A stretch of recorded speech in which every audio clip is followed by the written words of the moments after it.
Ya, baik. Hai, assalamualaikum warahmatullahi wabarakatuh, guys. Dan gempar ya kan, Effendi Simbolon ya, pecatan PDIP meminta Megawati untuk mundur daripada ketum PDIP. Waduh, disuruh mundur oleh pecatannya sendiri ya kan, ataupun bekas kadernya sendiri. Ini sih luar biasa. Ini efek daripada tersangkanya Hasto ya oleh KPK ya kan. Jadi Megawati disuruh mundur gitu ya kan, guys. Waduh, mari kita saksikan bersama-sama ini pernyataan Adi Prayitno tentang ya Bu Megawati yang disuruh mundur oleh pecatannya sendiri, yaitu Effendi Simbolon. Ini dia videonya.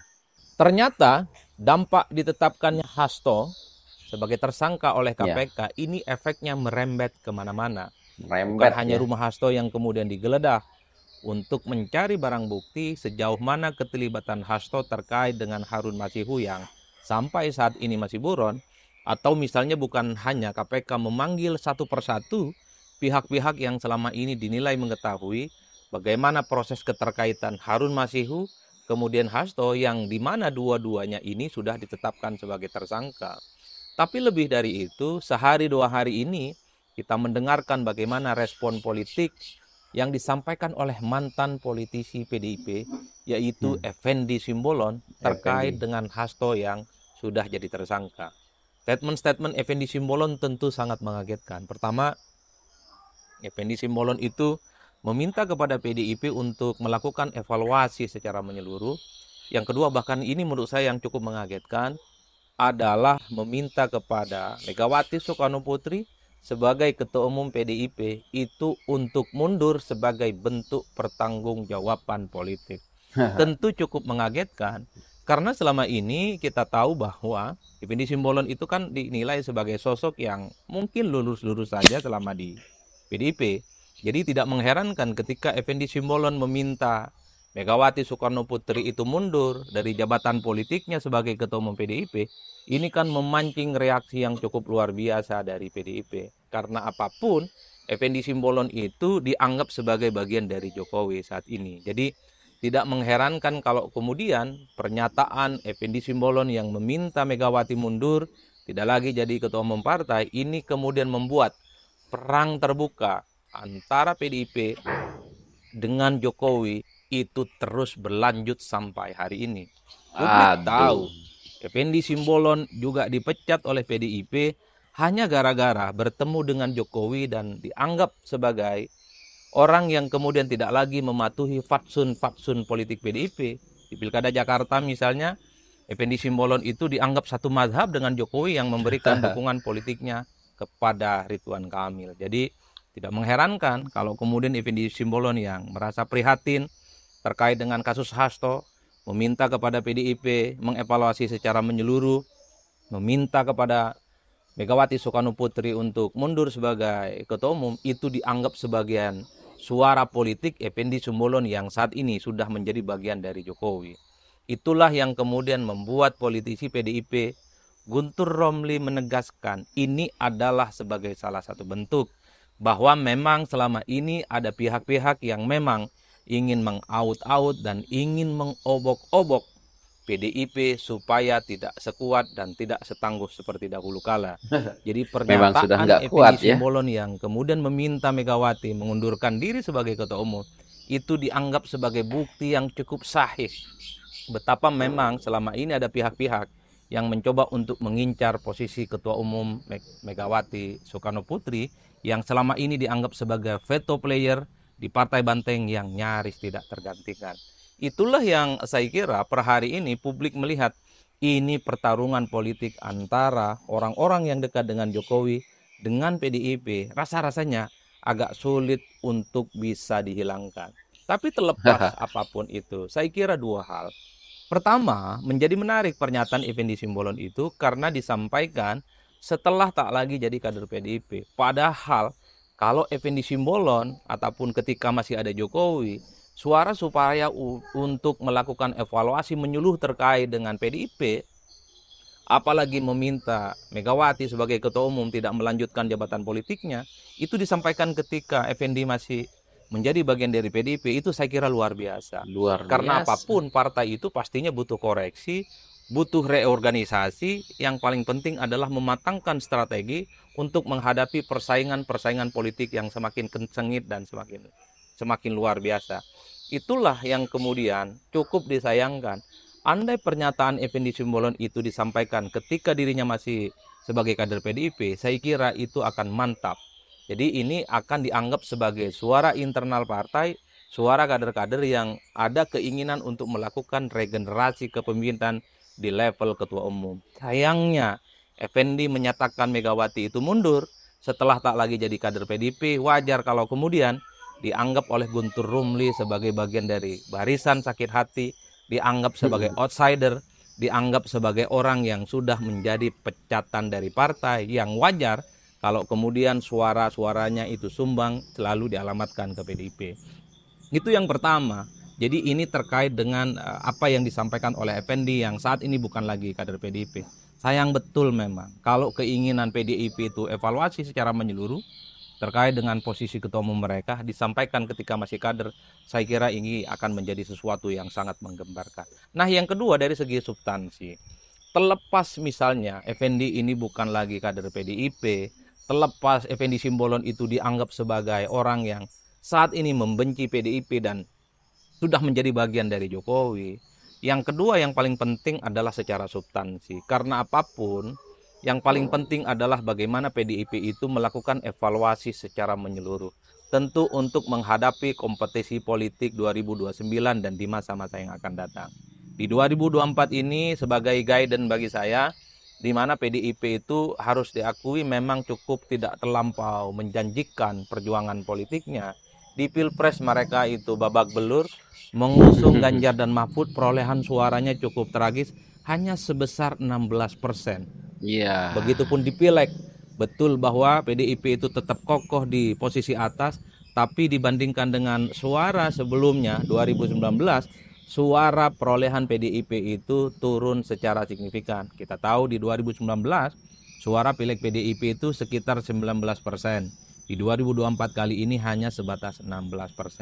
Wajar kalau kemudian di 2024 ini banyak yang mengatakan PDIP itu seperti pemenang tanpa mahkota. Menang Pileg tapi suaranya berkurang, menang Pileg kemudian Pilpresnya kalah, yang kemudian membuat PDIP sangat kelihatan sekali per hari ini kelihatan tidak punya kawan dan tidak punya sahabat untuk dijadikan sebagai Ditinggal ya. partner koalisi politik. PDIP Dan itu ditinggal nyata semua. di parlemen ataupun dalam koalisi-koalisi di pilkada. Secara substansi lagi menjadi penting sebenarnya bagi PDIP untuk mengevaluasi bagaimana strategi politik mereka yang akan mereka lakukan di masa-masa yang akan datang.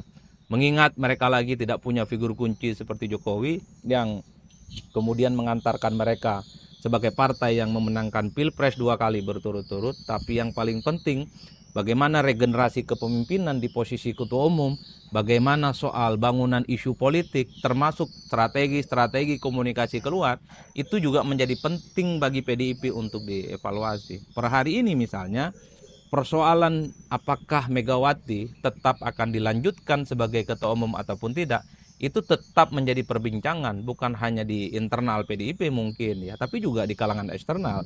Karena orang melihat dalam sebuah partai politik memang ada sebuah keharusan bagaimana posisi ketua umum itu sudah mulai ada regenerasi. Itulah yang kemudian menjadi penting, apakah di ulang tahun PDIP yang kemudian akan segera dilaksanakan, persoalan posisi ketua umum itu layak dievaluasi ataupun tidak. Karena bagi publik sebenarnya ingin mencermati bagaimana internal PDIP di masa-masa yang akan datang.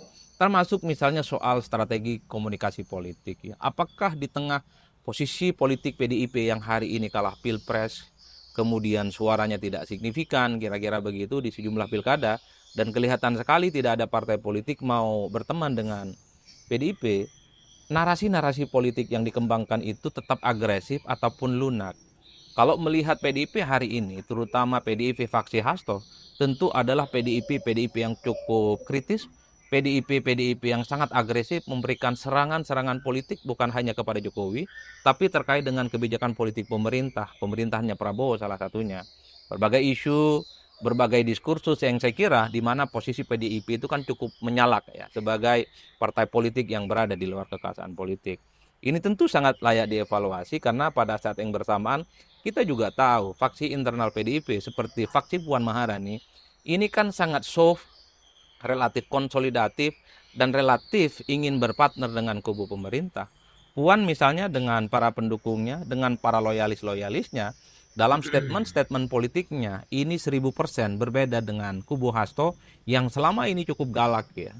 Puan itu menunjukkan wajah lain dari PDIP, adalah Ya, ya, ya, Puan. wajah-wajah yang cukup lunak, yang dimana iman dan chemistry politiknya ada kecenderungan ingin bersama dengan kubu pemerintah, Ya, termasuk dengan Prabowo Subianto. Bahkan Puan sekalipun dengan para kubunya itu tidak pernah lantang dan secara agresif menyerang Jokowi. ya, Itu yang saya benar, benar. sebutkan sebagai strategi komunikasi politik. Per hari ini harus diakui bahwa strategi komunikasi politik yang terlampau lantang, terlampau agresif, itu kontraproduktif sebagai upaya untuk mendapatkan simpati publik.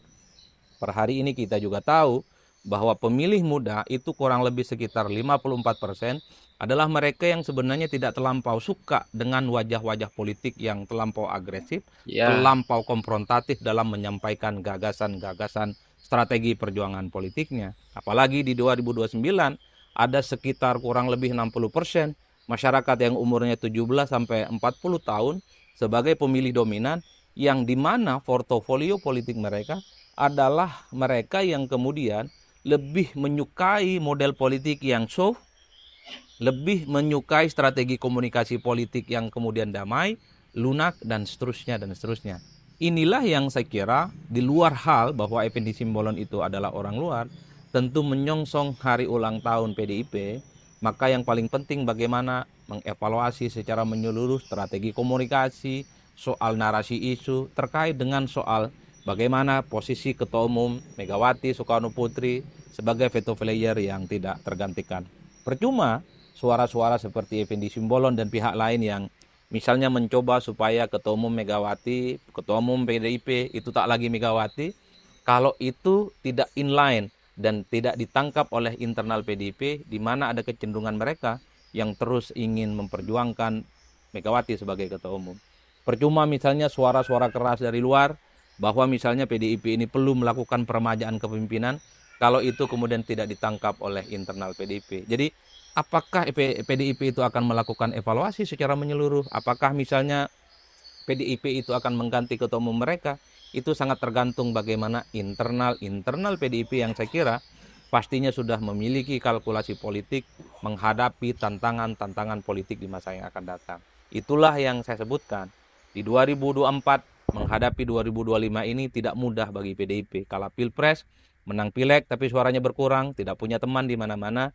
Itulah yang kemudian pernyataan Effendi Simbolon menjadi relevan, di mana PDIP sangat perlu untuk melakukan evaluasi secara menyeluruh terkait dengan strategi politik termasuk posisi ketua umum mereka yang selama ini nyaris tidak pernah tergantikan.